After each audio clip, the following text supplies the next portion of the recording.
this time, let the record reflect all 15 jurors have returned to the courtroom. Everyone may be seated. Counsel, waive the call. Yes, sir. Yes. Is the Commonwealth ready to do its opening statement? We are, Judge. Proceed when you're ready.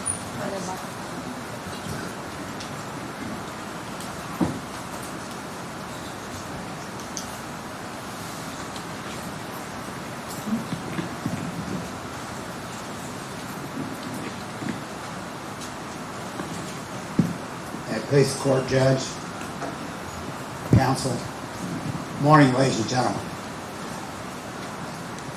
The judge has told you that the parties have an opportunity to tell you a little bit about this particular case. You've heard some things in voir dire, and you'll hear some more about this particular case. Both myself and the defense will have an opportunity.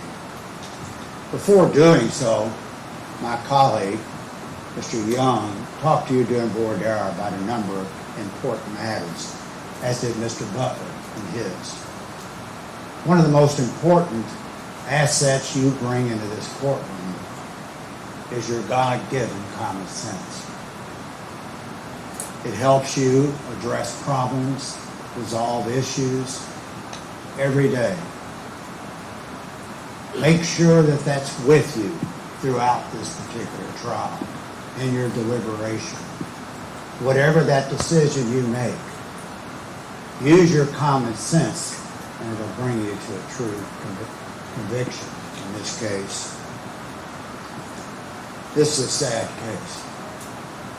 Very sad. A young woman, 35 years old,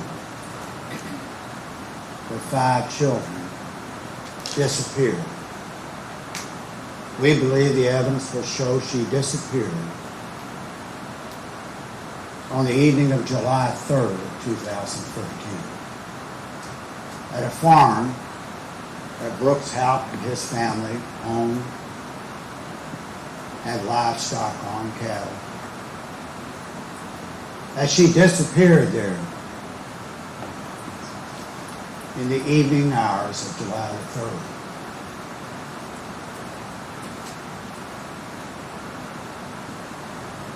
Nor has she been seen or heard from her friends, family, anyone for near 10 years.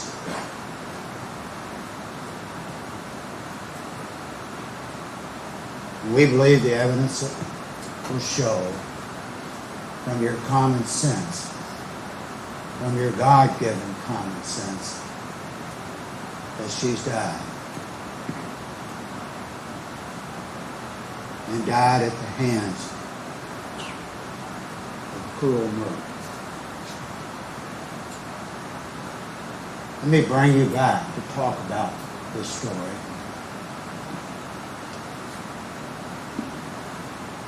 It was somewhere a few weeks before she died.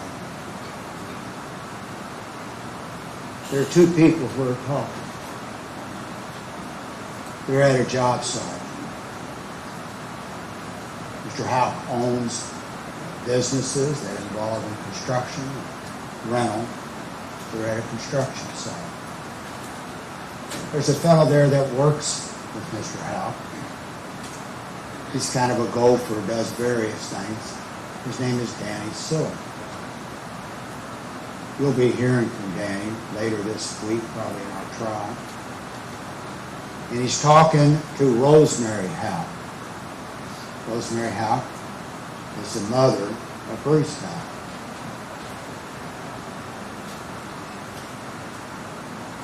And this is the beginning, this conversation, of the conspiracy that caused the death of this young woman.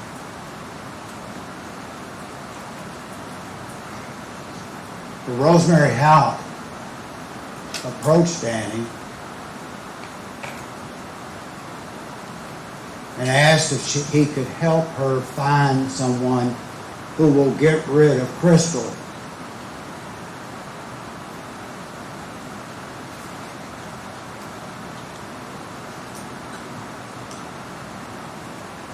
He tells her, if you got enough money, you can get anything done.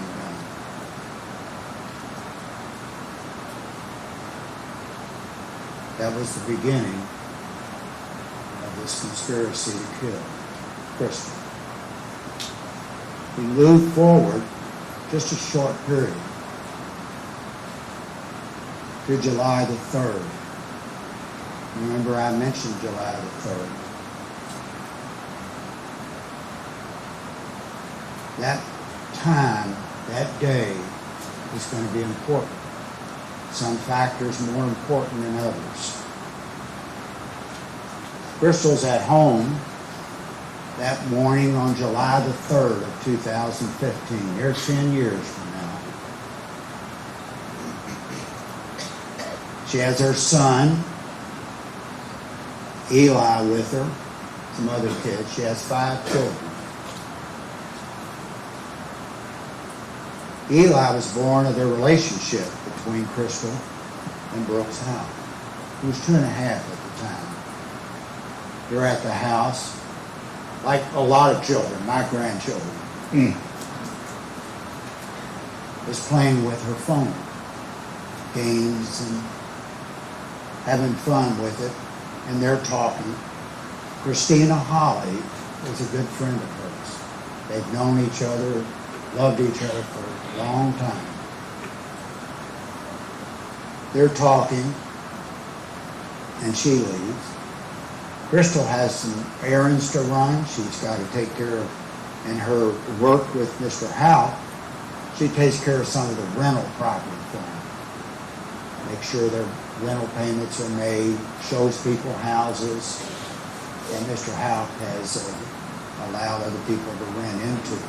So she's taking care of some of that. We're still July the 3rd. We're moving into the afternoon of that day. She goes into Walmart with her kids, with Eli, I think one of the other children.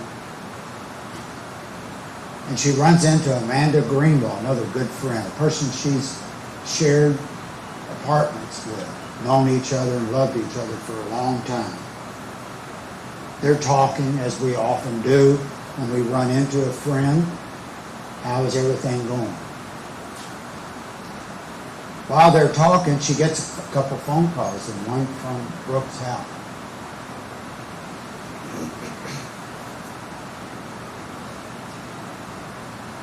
They're going to have a kids-free romantic evening. Crystal's looking forward to it. She's thrilled. They've had rough patches in their relationship, but she's excited about the opportunity. Kids will be, all of them will be taken care of, and they're going to go out by themselves, as oftentimes people in those relationships do. So she's excited about it. She has to take care of some rental property that afternoon up to about 5:30. Brooks Houck comes to the house. We're right now around 4 or 5. He gets some gas on his tractor, cuts some grass at some of his properties. Crystal gets there. Other than Eli, the other kids are all with other grandparents or fathers. So they're looking forward to their get-together that night. We're up around 7 o'clock now, 7:15, thereabouts, on July the 3rd. They didn't go out to a romantic get-together that night.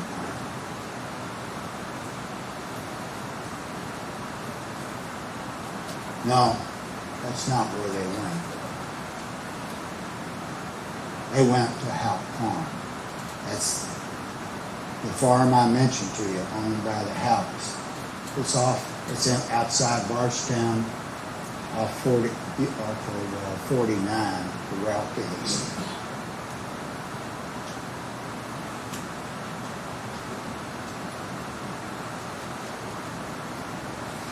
They get to the farm about 7:30.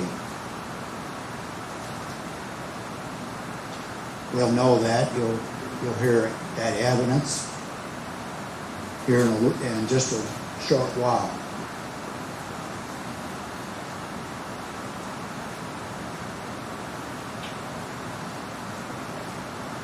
Now, we're at the farm.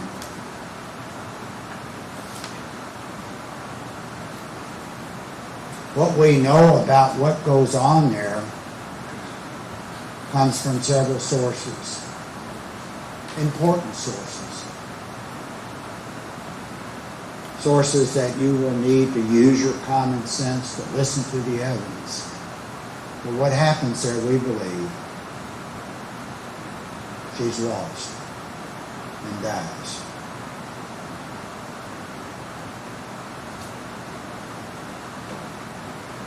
They leave that farm and head home around midnight. I'm going to tell you a little bit about those hours on the farm. But let's move forward for a moment. It's near midnight. He's going to leave.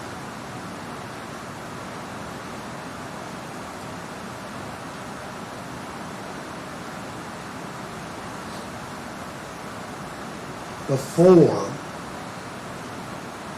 he leaves, around the same time, there's a phone call. There's a phone call from Joy Lawson to his father, Steve Lawson. It's nearly 3 minutes in length. Near midnight.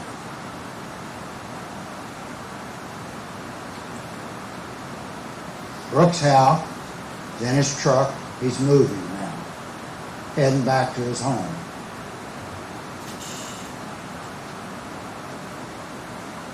It's 12:07,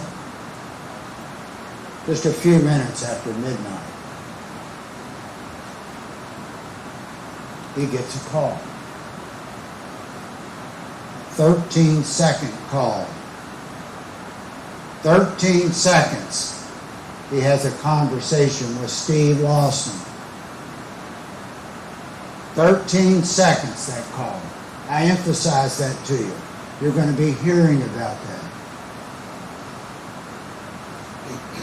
Detective Snow is going to talk to you about that when he testifies. And he's going to tell you that call was 13 seconds. And then we're going to put evidence on. I'm going to talk about some of this location evidence in a moment. We're going to put evidence on that after that phone call, Steve Lawson drives out the Bluegrass Parkway to a 14-mile marker on the Bluegrass Parkway. You may have heard some of that in Board Hour. Several people mentioned they were familiar with that Bluegrass Parkway. Runs from E-Town to Lexington. Why is the 14-mile marker? Why is that important? Bristol had a maroon automobile.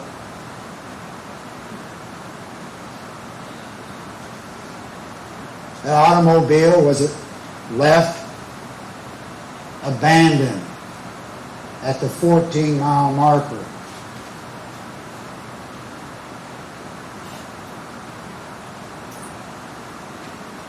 Wasn't parked next to her house, Brooke house, at 10:30.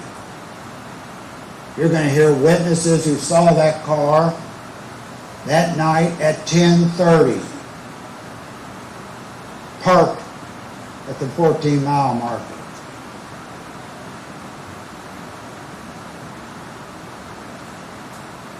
And Steve Lawson, after his phone call from his son Joey, after the 13-second phone call to Brooke Houck, he takes off to that 14-mile marker.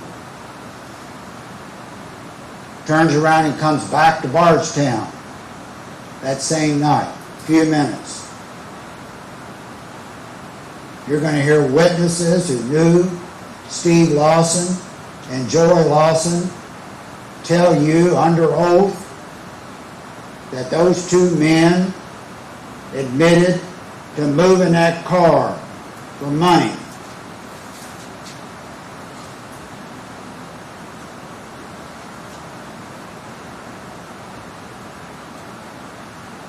We don't know where Crystal was. 3 or 4 days before he drives this car out of the Houck farm, he puts the darkest tints he can on the windows of his truck. It's not a coincidence. We believe the evidence will show that she wasn't in that truck. She wasn't going home with them. And they needed to tint that window to make sure other people didn't see an empty seat there.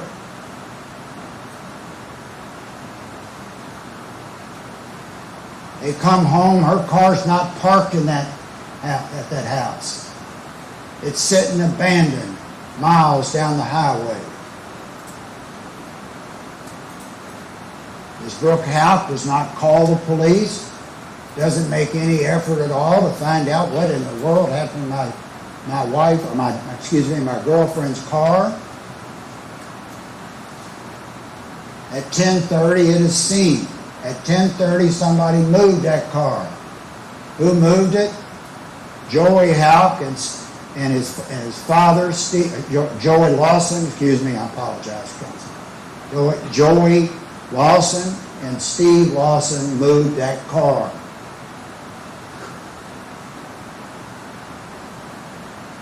Why they move it? Common sense will tell you, moving that car was part of getting rid, quote unquote, of Crystal.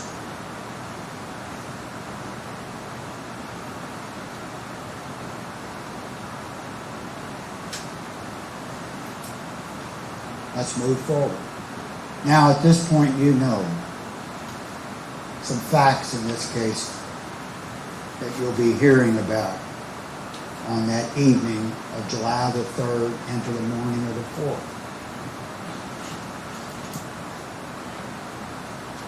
Brooke Houck talks to the police. By July the 5th, a couple days later, people over the 4th of July, the family is terrified. We've all had children, a lot of us sitting here, most of you are far younger than I am. They're scared to death. Crystal has her children, her family with her all the time. She has her cell phone with her, has friends call and keeps in touch with her children, her mom, her dad. The children are always with her. You'll hear the friends say that. That cell phone, her purse, and her keys are sitting in the seat of her car. When the police, actually it's the family who first saw the car, police came. We're July the 5th now, and they find this car. It's abandoned. Has a flat tire on it. Abandoned at the 14-mile marker, looking towards the west, towards Elizabethtown. There's a flat tire in the back tire, in one of the back tires. Crystal's nowhere to be seen.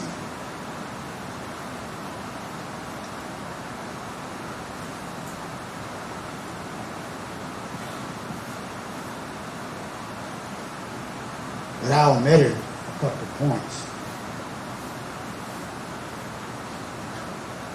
Before the July 5th.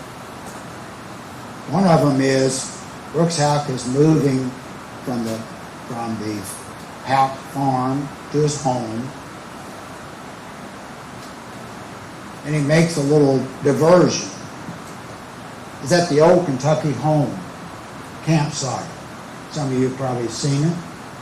Lots of people stay there. He pulls into that parking lot 12:15, 12:18 at night. We don't know for what reason.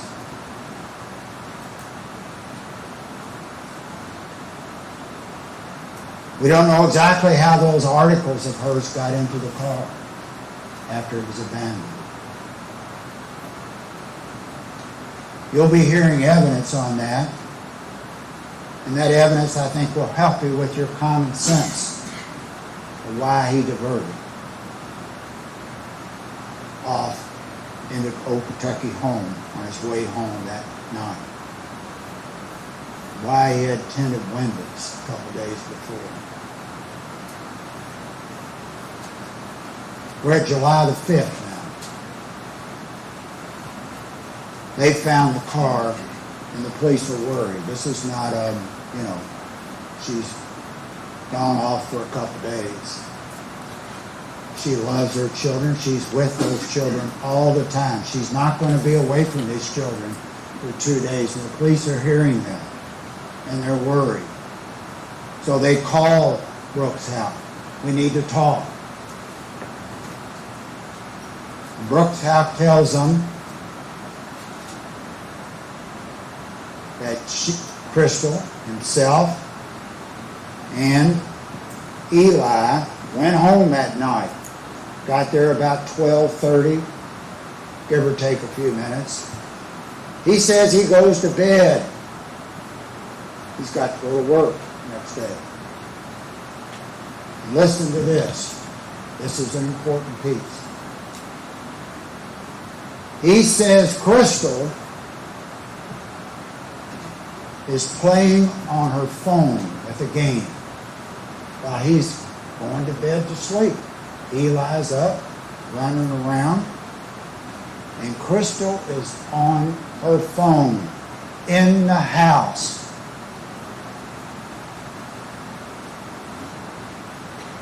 Now, what's the evidence show? What's the evidence show about that? You're going to hear some important information from these experts. We all have cell phones, except I have to keep mine away. It rings all the time, so I just will hold it up. We all have these cell phones nowadays. It's an appendix to us. Even us old guys use them, and they're very helpful. They can also be a problem, but that's not here or there. But she has a cell phone. It is always with her. We have that cell phone now. The police have that cell phone. They're trying to find out what happened to this young woman.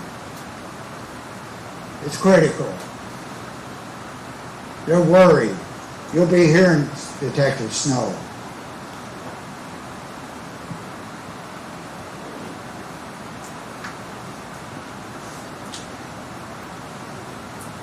When you have your phone, the police use phones, cell phones.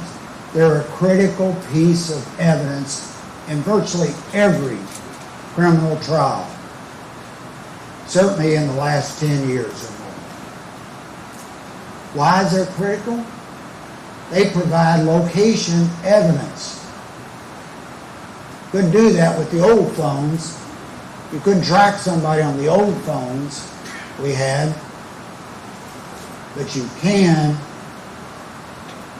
produce evidence about where that phone is and whether it was operational or not. You're going to have experts come in here and tell you a critical piece of information. Crystal's phone that night, now somebody was playing on it at an early hour, around 7:30, 8. Could have been Eli who was playing with the cell phone, her cell phone, Crystal's cell phone. One of her friends will be here in a little while this morning, and she'll tell you that. Her phone shut down, off, dead, 9:27 p.m. Gone.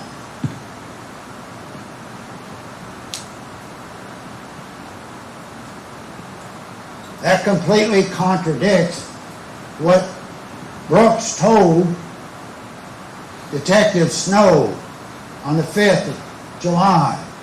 That I went to bed, she's playing with a cell phone on a game. That didn't happen. That expert's going to come in here and tell you that never happened. That phone was not operational after 9:27. Somewhere right before about time he was moving out, there's a 2-second hit on that phone, like somebody might have tried to open it up and then shut it off. Then it's never moved until the police arrive at the scene, take it. On July the 6th, they open the phone to begin to study what happened, to get information about where Crystal was, where she was walking, where she may have been moving. That's between 9:27 and July the 6th. That phone is basically dead, not operational. Is that important? That's critical. Detective Snow is trying to figure out on the 5th what happened to this young woman. And the story he gave was contradicted by evidence, expert evidence from people who are going to be here later this week. Listen to them. That's critical. On July the 8th, Detective Snow is still following up. He asked Brooks, how can we talk?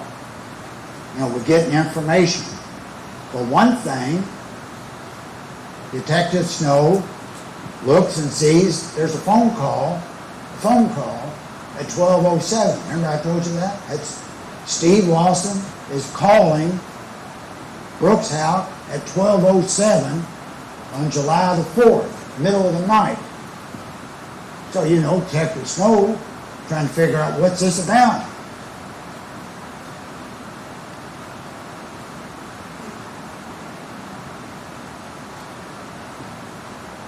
So he gets the phone number, asks Brooks who it is. Brooks apparently not immediately aware. Maybe he is and he didn't want to say so, but eventually they realize that's Steve Lawson who made the call. Let's call him up. Well, Brooks, you'll see it on here. It'll be on the TV for you. You'll hear it. Let's call him up. And that's what we did. They called him up.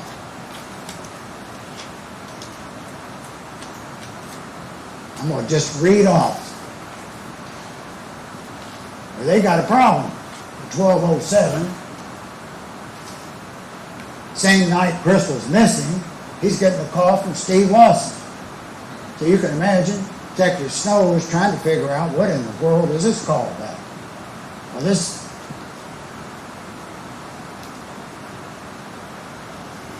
you'll have this for you. You'll be able to listen to it, put your common sense together, and decide for yourself. This is Brooks calling. I'm just going to read some of this. I'm going to need your help with, are you ready to book? Are you booked up or can you help me? That's Steve Lawson says, I haven't moved up yet. I'm still looking for a place. That's why I needed a few numbers from you. Witness, all right, well, this is Brooks talking now. Well, I can write them all down, get them for you. And I was actually talking about doing some more work with your little skid steer and so forth. Mine is still broke down. There's this conversation, and ultimately he says,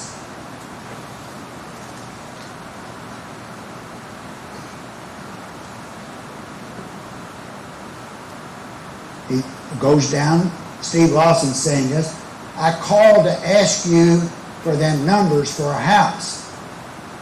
Brooks says, oh, for a rental house. Yes, sir, I did. What did I forgot, what did I tell you? This is the middle of the night. He's claiming the calls about some house they want to rent. You told me you would call, what's her name, Katie, or whatever, she handled all that. Witness says, Crystal, meaning it's not Katie, her name is Crystal. And this is why he's still in the truck, okay? He moved out, doesn't get there to 12:18, this is 12:07. He's driving in the truck in this phone. Reportedly, what he's telling John Snow, he's in the truck. Crystal is. And they're calling, saying Crystal needs to take care of this apartment problem. 13 seconds. You know how long that is? I've been talking for the last 13 seconds just looking at my notes. And he says, yes, Crystal, I'm sorry I messed up. And Mr. Lawson, you said she handles all that and that she would get back with me on it.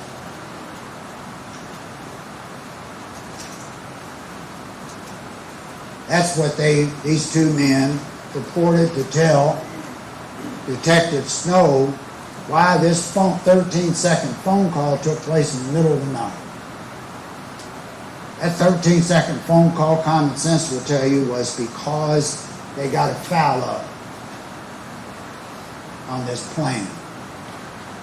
On the plan that you heard from me minutes ago to get rid of Crystal. They had a foul up. That's what I think common sense will tell you. It has nothing to do with an apartment. Crystal was sitting right there. They need an apartment. Just hand the phone over to her. She wasn't in that car. In Brooks' house truck. And she wasn't at home in her car either.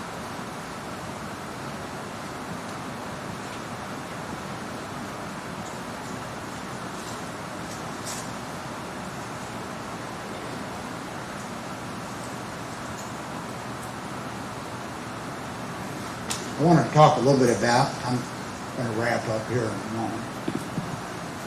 I want to talk a little bit about conspiracy. Because I think it's important for you to hear and see and put in the proper perspective when it's time to deliberate. I told you when I first came in that this sad deed that occurred and caused the loss of this young lady started with a conversation between Brooks Houck's mom, Rosemary Houck's her name, and one of their workers named Danny Silver. And she, as I told you at that moment, and he'll testify to it, she wanted Danny to find somebody to get rid of Crystal.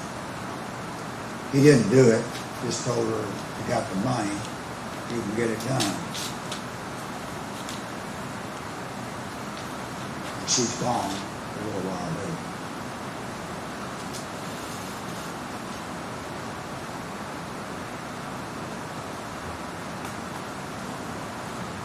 On July the 9th, I'll highlight a couple.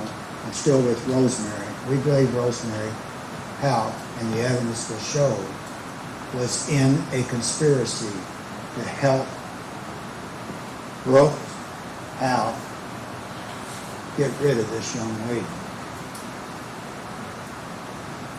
On July the 9th, I'm going to talk a little bit about him as well, Brooks Houck's brother, Nick Houck, was a police officer in Barstow.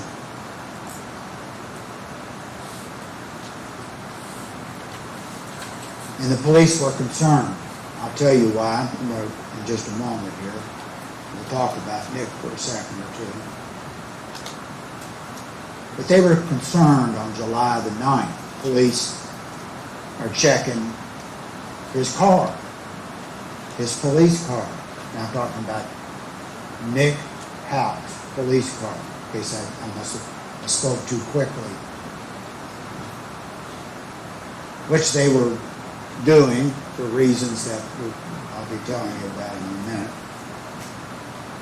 And there's a conversation that's recorded. You're going to hear some of these conversations in this trial. One of them is a conversation with Brooke and Rosemary talking about Nick's car. And she's worried. You'll hear her worried communication to Brooks. What about this blanket? Almost in a whisper, like that. What about this blanket in the car? Nick's concerned. Now, why would they be concerned about a blanket? Here's your common sense.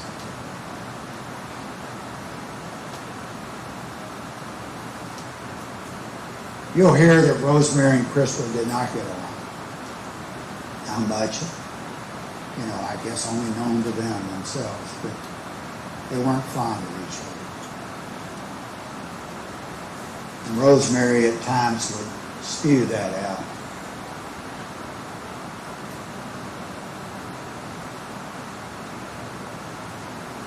She won't be around anymore.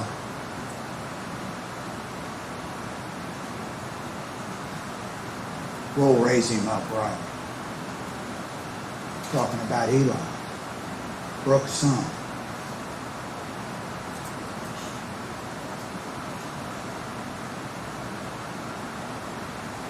You'll hear Crystal's friends say, Brooks and Rosemary felt like Crystal was beneath them, not at their standard.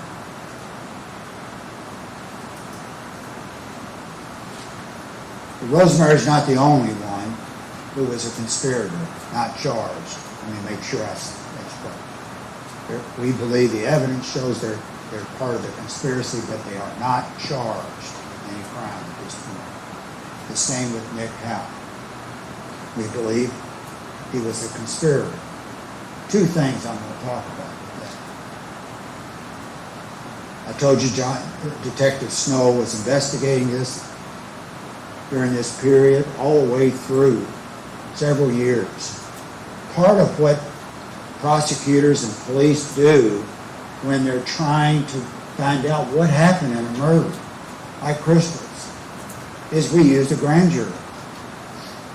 I suspect Detective Snow had been there many times over the years. But it was important in this case, the prosecutors brought witnesses in to try to find out what they knew, even little bits and pieces, about what happened to this young woman.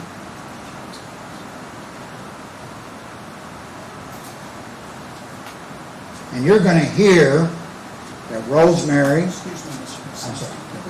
Okay.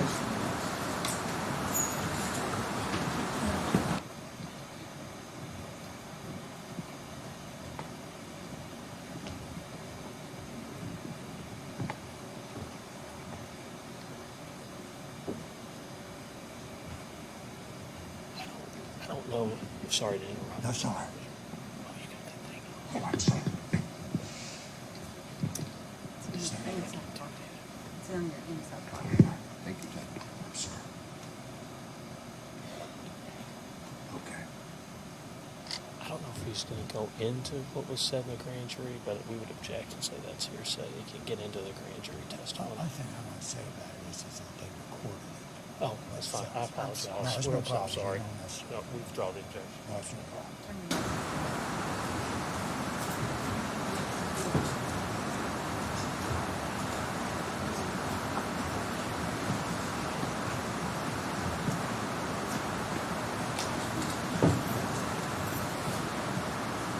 We're back in the grand jury.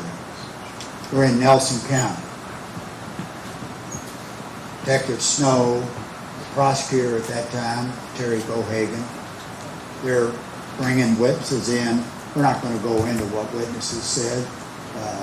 Evidence will come in and that's proper. And what I want you to know is that when Rosemary, Nick, Rhonda McElroy, who is the sister of the Brooks, and a fellow named Larry Mock went to testify before the Nelson County grand jury, trying to find out what happened to this young woman. When they went in,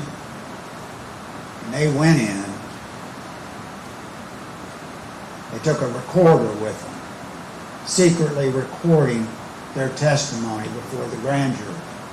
Now, why would they do that? Well, we got some information that may help you know why they recorded it.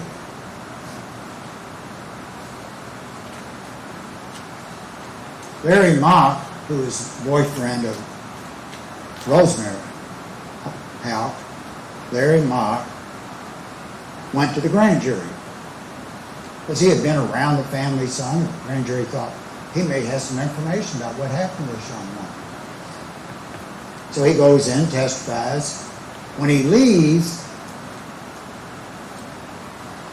he says something to the effect, "Hope I didn't screw up, fellas."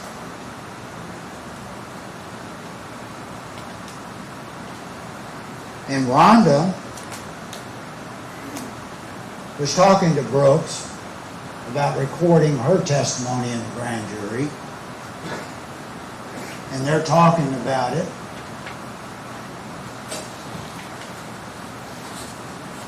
And Brooks tells his sister, before she goes in the grand jury, Nick needs to hear this grand jury testimony.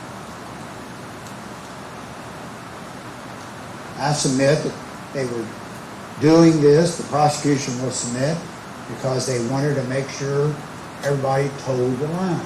Nobody said something that might be difficult for them. And Nick was the one to make sure everybody turned it in. These were found in several different places, including Nick's house and Rosemary, during a search warrant by the police. And that's not all.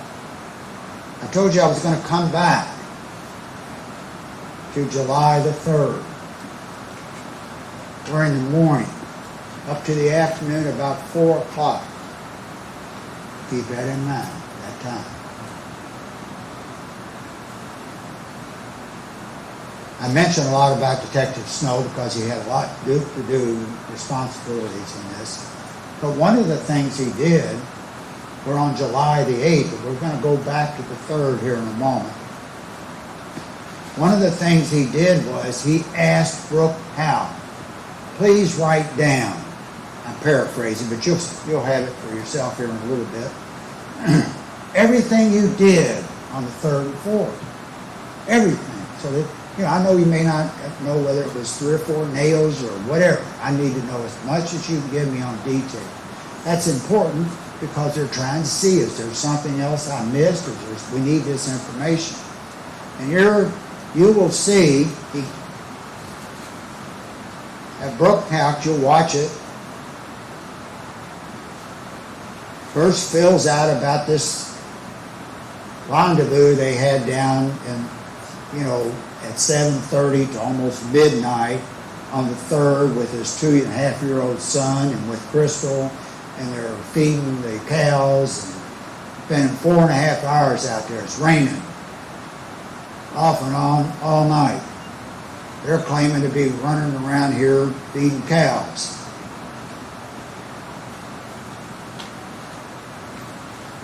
And you'll see Brooks Houck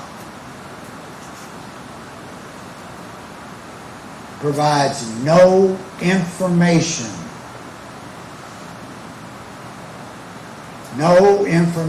about his whereabouts from 9:30 to 4 on July the 3rd, the day this young woman disappears.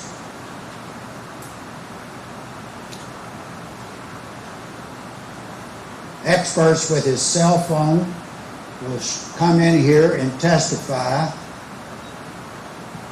And he was over there on the 3rd, practically all day, from 9:30 to 4.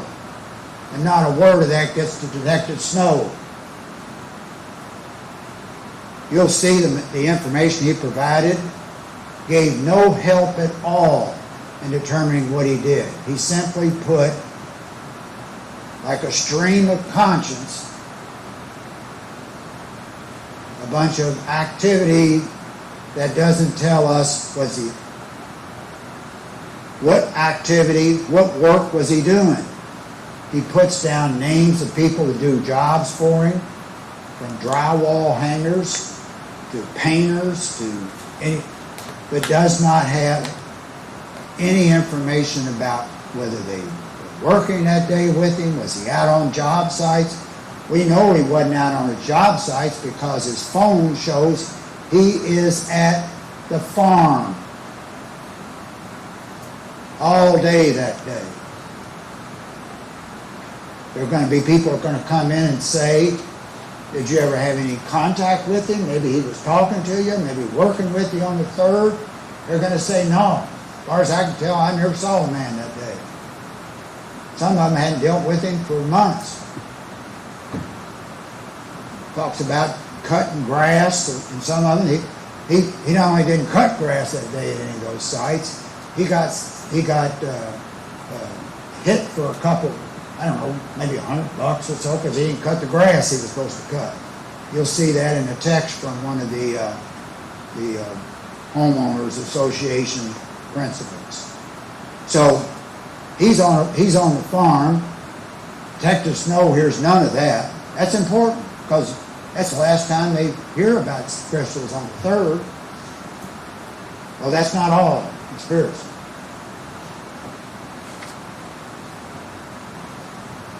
Nick Houck was in a relationship back in July of 2015 with Amber Bowman. They've been together for some years, I think 8 altogether. He's a police officer. As a police officer, he's required to maintain his cell phone at all times. For obvious reasons, you have an emergency, then you gotta be contacted. Sometimes there's shootings. Thank God, not as many as we have, in Louisville, but they still have these bad things happen, and they've got to react. As I'm sure Detective Snow would tell you, you got to have resources on your person to react to emergencies. He turns his off. Nick Houck does. From early on the 3rd and until late afternoon on the 4th. Nearly 24 hours completely no communication. During those same hours that Detective Snow is getting no communication from Brooke Houck about where he was for 7 hours on the farm in the morning and afternoon of the 3rd, just hours before this young lady disappeared.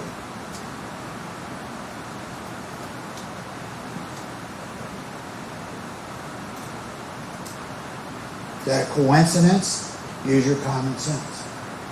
That's why I keep bringing it. These pieces of evidence are critical.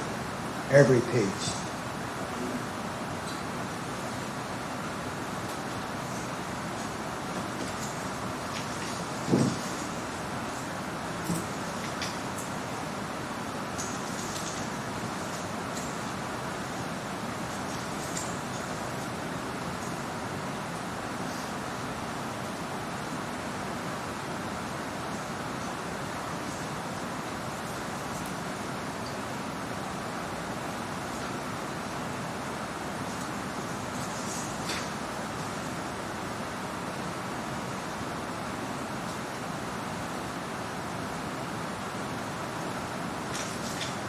I told you I was going to get back. I'm just about finished.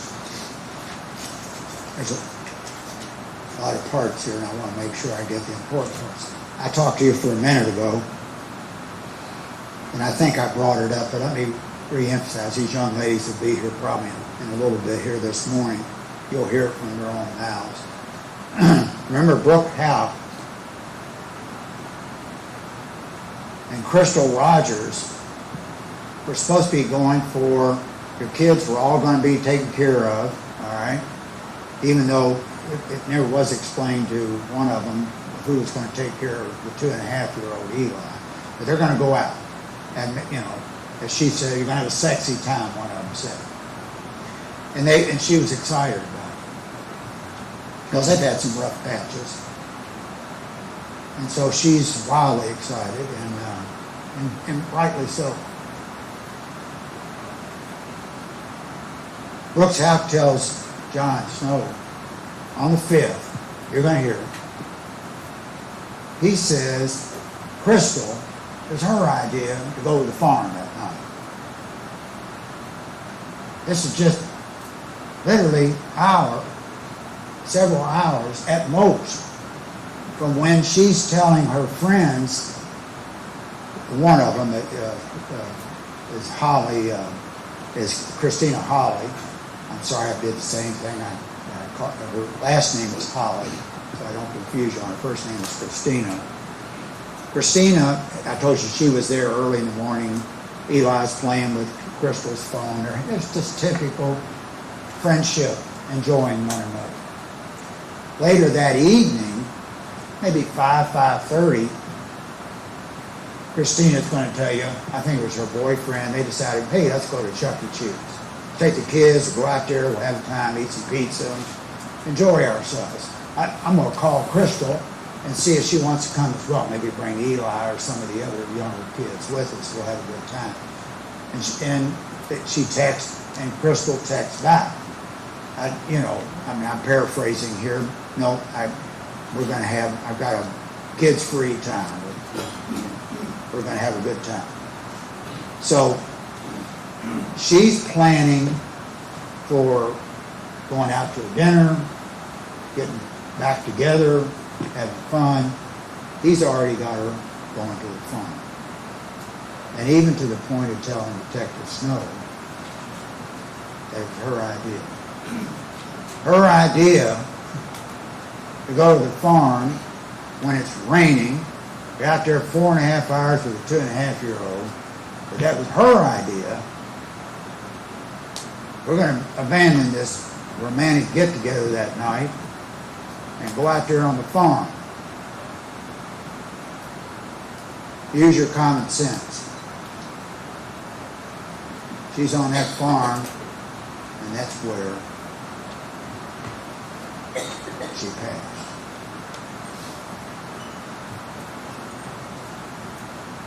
Thank you, George. Tell you what, ladies and gentlemen, we're going to take about a 15-minute break to let you get up and use the restroom. Everybody, please remember the same admonitions are in effect. Do not discuss this case among yourselves. Do not let anybody discuss this case with you. If anybody tries to talk to you about the case, I need for you to immediately report that to me. You're not to finally make up your mind about the case until you've heard all the evidence, consider the instructions from the court, and gone to the jury room to consider what your fellow jurors have to say about the case. We may go with the bailiff. We'll start back at 9:50.